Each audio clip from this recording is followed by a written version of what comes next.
Hello my dear students, आपका हमारी regular class में एक बार फिर से स्वागत है। और आज की अपनी इस क्लास में हम आपको पढ़ाएंगे एक बहुत ही इंपॉर्टेंट टॉपिक जिसका टाइटल है नाउन केसेज।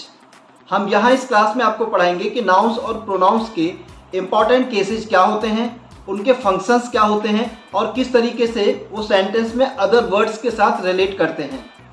ओके, तो इस क्लास को आप बहुत अच्छे से और लास्ट तक देखिएगा और कोई भी इंपॉर्टेंट पॉइंट हो उसे नोट करना नहीं भूलना है, जिससे कि आप अपने डाउट्स, अपनी क्वेरीज को हमें कमेंट बॉक्स में शेयर कर सकें और हम उन्हें सॉल्व कर सकें। यहाँ जो पहला क्वेश्चन आपके माइंड में आ रहा होगा, पॉइंट नंबर 1, वो है व्हाट इज अ केस। कि केस इंग्लिश ग्रामर के अंदर होता क्या है, इसका मतलब क्या है।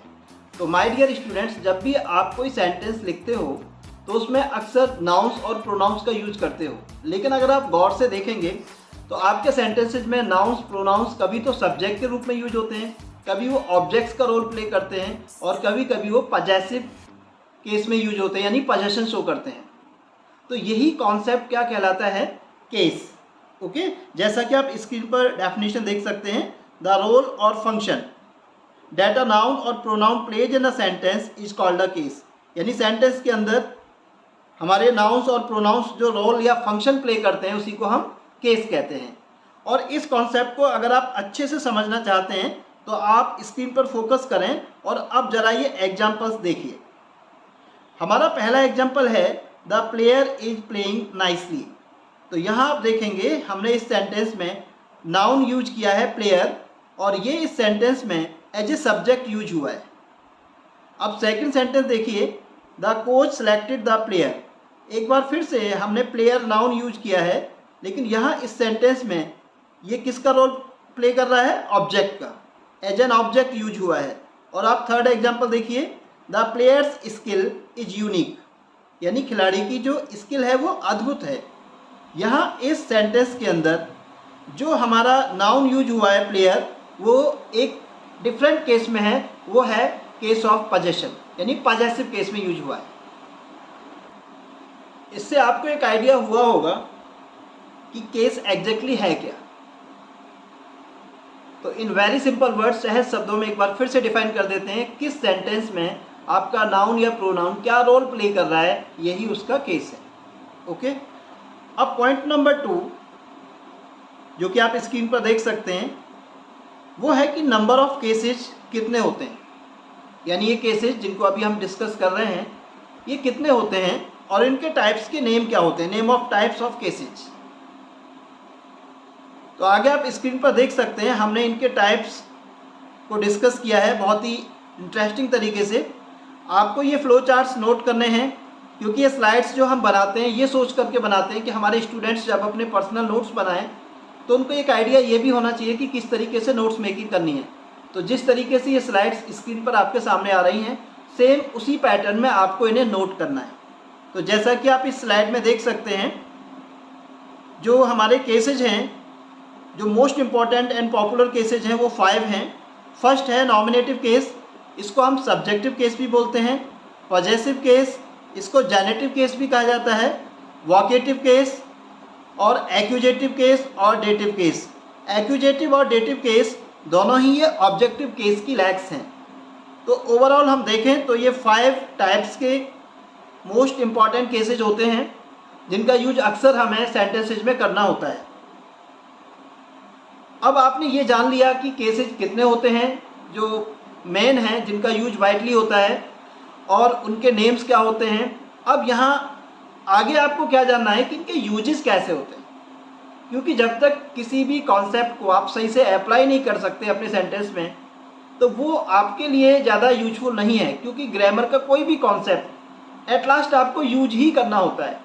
तो थ्योरेटिकली हम आपको समझा रहे हैं जिससे कि इंट्रोडक्शन साइड आपकी स्ट्रांग हो, आपको बेसिकली पता हो कि ये है क्या केस। लेकिन जब आप कोई भी एग्ज़ाम फेस करोगे तो वहाँ पर एक्सरसाइजेज आती हैं जो ये फिल्टर करती हैं कि आपको इस टॉपिक को लेकर के कितना क्लैरिटी है।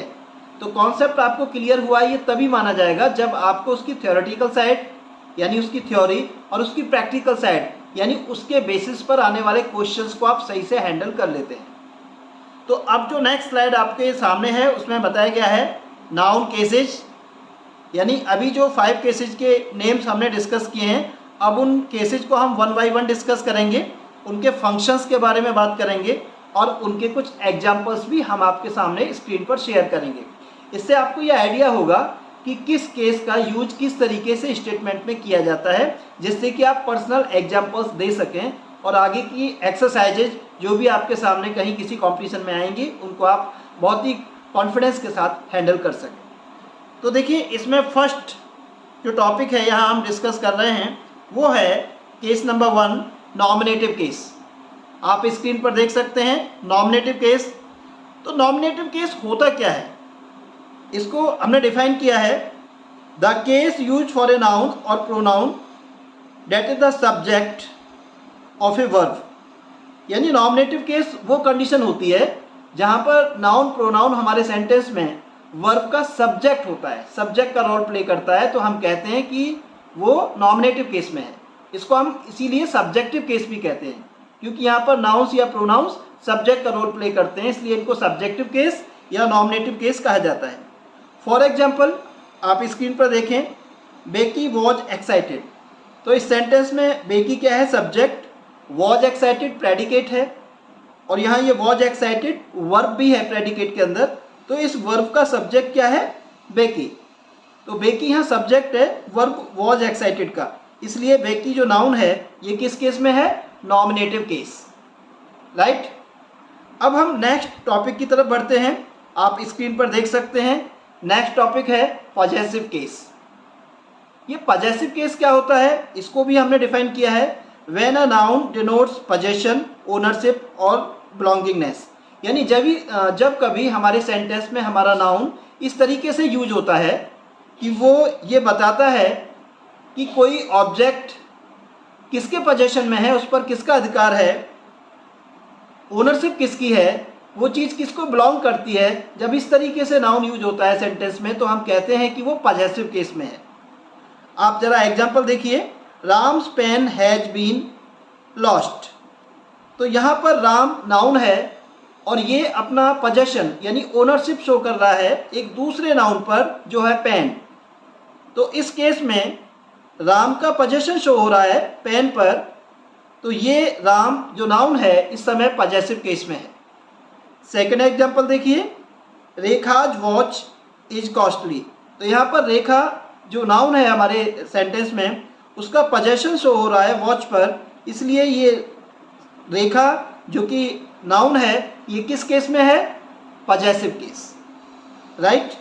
अब यहाँ आपको एक पॉइंट और ध्यान से समझना है जो कि आप स्लाइड में देख रहे होंगे कि पोजेशन लिविंग बींग्स का भी शो होता है और पोजेशन नॉन लिविंग्स का भी शो होता है। तो जब आप लिविंग बींग्स का पोजेशन शो करते हैं तो उसका सेटअप क्या है, आप अपना नाउन लेते हैं, उसके बाद एपिस्ट्रोफी एस, फिर वो ऑब्जेक्ट जिस पर आप पोजेशन शो कर रहे हैं। For example, Ram's pen has been lost. तो सबसे पहले हमने नाउन राम लिया, उसके बाद एपिस्ट्रोफी एस और उसके बाद इसका ऑब्जेक्ट यानी वो नाउन जिस पर ओनरशिप या पोजेशन शो किया जाना है यानी पेन, ओके। और जब हम नॉन लिविंग के साथ पोजेशन शो कर रहे होते हैं तो हमारा स्ट्रक्चर क्या होता है, नॉन लिविंग नाउन जिस पर हम पोजेशन शो कर रहे हैं और उसके बाद ऑफ और फिर वो नाउन जिसका पोजेशन शो किया जा रहा है। एग्जाम्पल देखिए, the wheel of the car.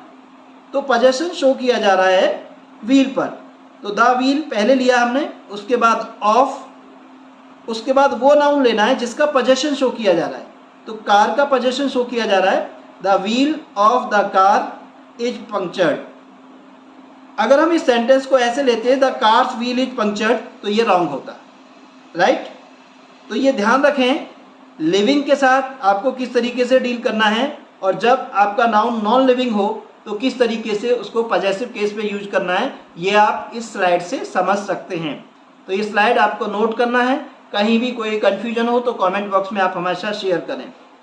तो एक बार फिर से हम सिंपल वर्ड्स में आपको बता दें कि जब भी कोई नाउन सेंटेंस में इस तरीके से यूज होता है कि वो दूसरे किसी नाउन पर अपना पोजेशन शो करता है, तो उस नाउन को जो पोजेशन शो कर रहा है अपना दूसरी चीज़ पर, उसको हम कहते हैं कि वो पजेसिव केस में है। जैसे कि इन सेंटेंसेज में राम है रेखा है और कार है, द कार। ये तीनों ही वर्ड्स पोजेशन शो कर रहे हैं। राम पेन पर, रेखा वॉच पर और कार का पोजेशन शो हो रहा है व्हील पर, राइट। तो ये वर्ड्स यहाँ पर पॉजेसिव केस में हैं। आई होप ये कॉन्सेप्ट आपको क्लियर हो गया होगा। अब हम अपने नेक्स्ट केस की तरफ बढ़ते हैं। ये भी एक बहुत ही इंपॉर्टेंट केस है और ये है वोकेटिव केस। वोकेटिव केस क्या होता है? जब कभी हम अपने किसी सेंटेंस में नाउन को इस तरीके से यूज करते हैं कि हम उसको एड्रेस कर रहे होते हैं, तो वहाँ हम कहते हैं कि वो नाउन वोकेटिव केस में है। फॉर एग्जाम्पल आप स्क्रीन पर देख सकते हैं, I know your sister John. यहाँ पर जॉन को संबोधित किया जा रहा है, एड्रेस किया जा रहा है। तो जब कोई नाउन इस तरीके से यूज किया जाता है कि उसको हम एड्रेस करते हैं, तो वो वोकेटिव केस में होता है। इसमें खास बात ये होती है कि वोकेटिव केस वाले नाउन सेंटेंस की ओपनिंग में भी आ सकते हैं। यानी ये सेंटेंस ऐसे भी हो सकता था, John I know your sister, okay, John comma I know your sister, full stop. और जैसे कि दिया गया है I know your sister comma John full stop, ये भी राइट है। तो दोनों ही कंडीशन में सेंटेंस का सेंस सेम रहेगा। तो वोकेटिव केस वाला नाउन सेंटेंस के टेल में भी आ सकता है और ओपनिंग में भी आ सकता है, ओके। तो ये एक इंपॉर्टेंट फैक्टर है वोकेटिव केस का। अब हम नेक्स्ट पॉइंट की तरफ आते हैं, वो है एक्यूजेटिव केस। एक्यूजेटिव केस क्या है? जब कभी कोई भी नाउन या प्रोनाउन हमारे सेंटेंस में इस तरीके से यूज होता है कि वो हमारे सेंटेंस में जो वर्ब है उसका ऑब्जेक्ट होता है, तो हम कहते हैं कि हमारा नाउन एक्यूजेटिव केस में है। फॉर एग्जाम्पल आप स्क्रीन पर देखें, the leopard chase him for an hour. तो यहाँ पर चेज क्या है? वर्ब, और इसका जो ऑब्जेक्ट है वो है हिम, ओके। तो डायरेक्ट एक्शन हिम पर हो रहा है, ये डायरेक्ट ऑब्जेक्ट है।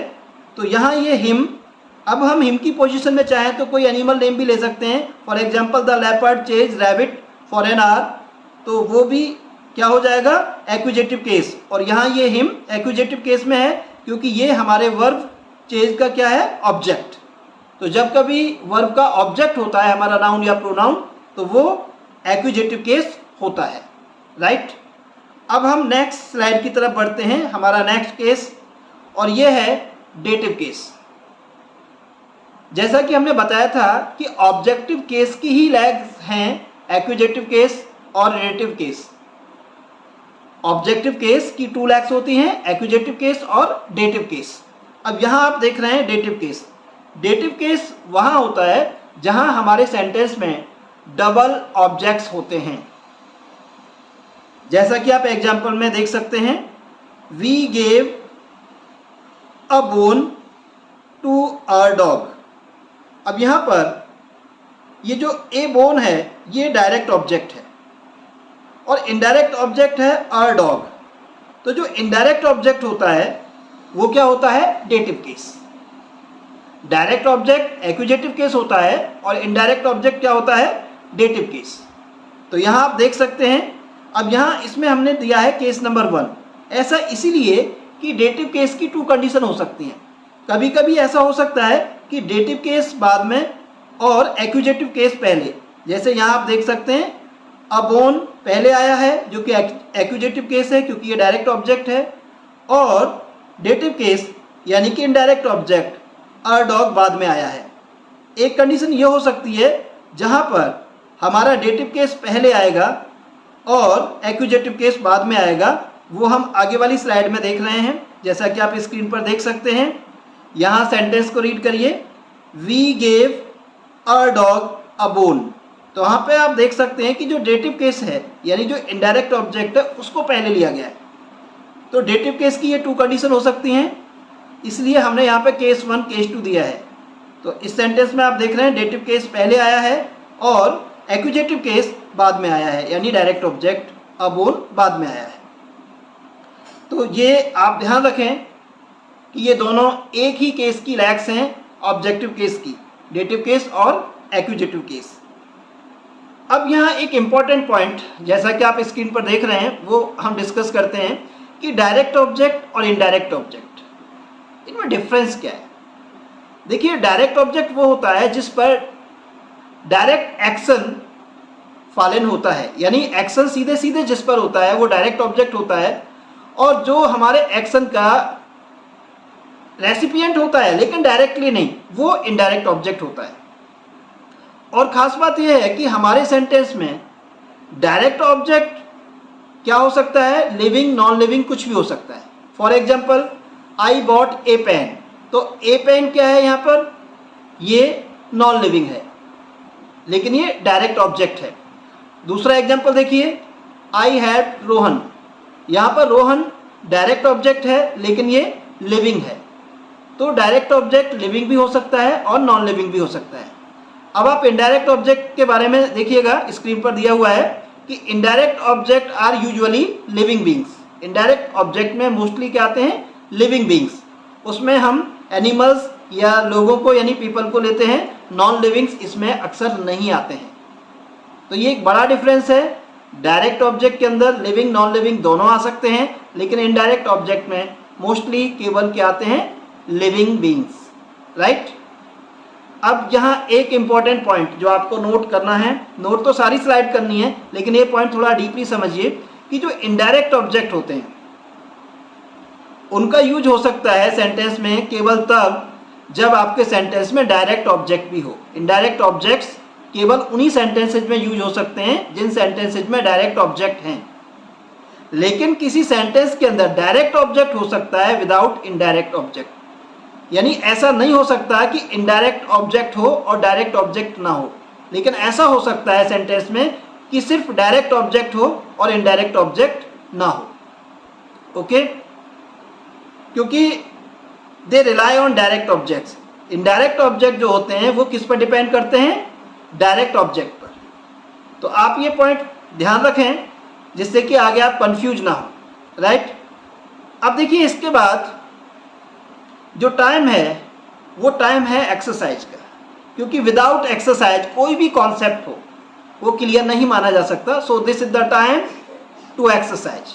अब जो क्वेश्चन आपको सॉल्व करना होगा, क्वेश्चन फॉर यू, वो ये है कि आपको 3 सेंटेंसेस देने होंगे ऑन ईच केस, यानी हर केस पर आपको 3 एग्जाम्पल्स अपनी तरफ से देने होंगे, एग्जाम्पल सेंटेंसेस। हमने आपको 5 केसेस के बारे में बताया है, तो हर केस पर आपको 3 सेंटेंसेस देने हैं और उसमें अपने नाउन्स को अंडरलाइन करना है और ये बताना है कि वो नाउन्स किस केस में यूज हुए हैं, राइट। आई होप आज का ये लेसन आपको समझ में आया होगा, और अगर कहीं कोई डाउट है तो आप कमेंट बॉक्स में ज़रूर शेयर करिएगा। And at last I just want to say please comment, share and subscribe if you like this. अगर आपको पसंद आया हो आज का वीडियो तो आप ज़रूर कमेंट करें और हमें बताएं, शेयर ज़रूर करें अपने जैसे दोस्तों के पास, और सब्सक्राइब करें अगर आपने अभी तक चैनल सब्सक्राइब नहीं किया है। और बस इतना ही, कमेंट बॉक्स में सिर्फ आपको तारीफ़ नहीं करनी है, आपको उन मिस्टेक्स को भी हाईलाइट करना है जो आपको महसूस हुई हो। और अगर किसी नए टॉपिक पर आप कोई वीडियो लेसन चाहते हैं तो वो भी आप हमेशा शेयर कर सकते हैं। और एट लास्ट स्क्रीन पर आप देख सकते हैं ये हमारे कुछ लेटेस्ट वीडियोज़ हैं जो आपके लिए काफ़ी हेल्पफुल हो सकते हैं। So please watch them if you have time. Thank you.